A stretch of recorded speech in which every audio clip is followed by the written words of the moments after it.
బెజవాడ, గుంటూరు వాసులు అప్రమత్తంగా ఉండండి.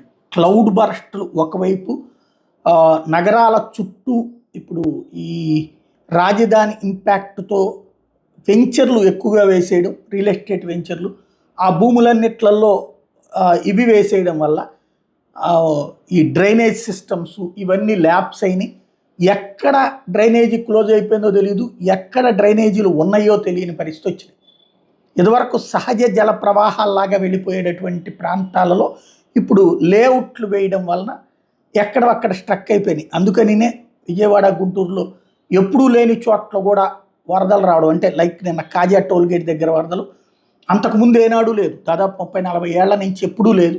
ఎందుకు వచ్చింది ఇప్పుడు అంటే అదే కారణం. అటు జగ్గైపేట దగ్గర అటువైపు వచ్చినా కూడా అదే కారణం. అట్లాగే ఓళ్ళల్లోకి వాటర్ వచ్చేస్తుందంటే అదే కారణం. ఒకటి హైదరాబాద్ తరహాలోనే ఏదైతే ఏళ్ల తరబడి దశాబ్దాల క్రితం కట్టుకున్నటువంటి మురికి కాలువలు డ్రైనేజీలో ఉన్నాయి తప్పించి అప్డేటెడ్ లేదు. పాపం అప్పట్లో వెంకయ్యనాయుడు గారు 3,000 కోట్ల రూపాయలు డబ్బులు ఇచ్చి, 15,000 కోట్ల రూపాయలు డబ్బులు ఇచ్చి డ్రైనేజీలు కట్టుకుండా 2 నగరాల్లో అని చెప్పేసి కేంద్ర పట్టణాభివృద్ధి శాఖ మంత్రి కూడా ప్రత్యేకించి ఇచ్చారు. దాన్ని కాస్త వాడేసుకున్నారు అప్పనంగా, వేరే వాటికి మళ్ళించేసుకున్నారు. అండర్ గ్రౌండ్ డ్రైనేజీలు కట్టండి అంటే సైడ్ డ్రైన్లకి సిమెంట్ వేయడం, లేకపోతే కాస్త మట్టి తవ్వడం ఇట్లాంటివి చేసేసి బిల్లులు క్లెయిమ్ చేసేసుకున్నారు, తినేశారు డబ్బులు.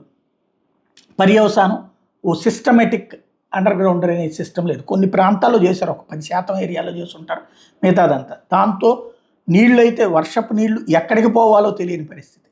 అదే ఇప్పుడు అమరావతి ప్రాంతంలోనైనా మరొక చోటైనా కనబడుతోంది.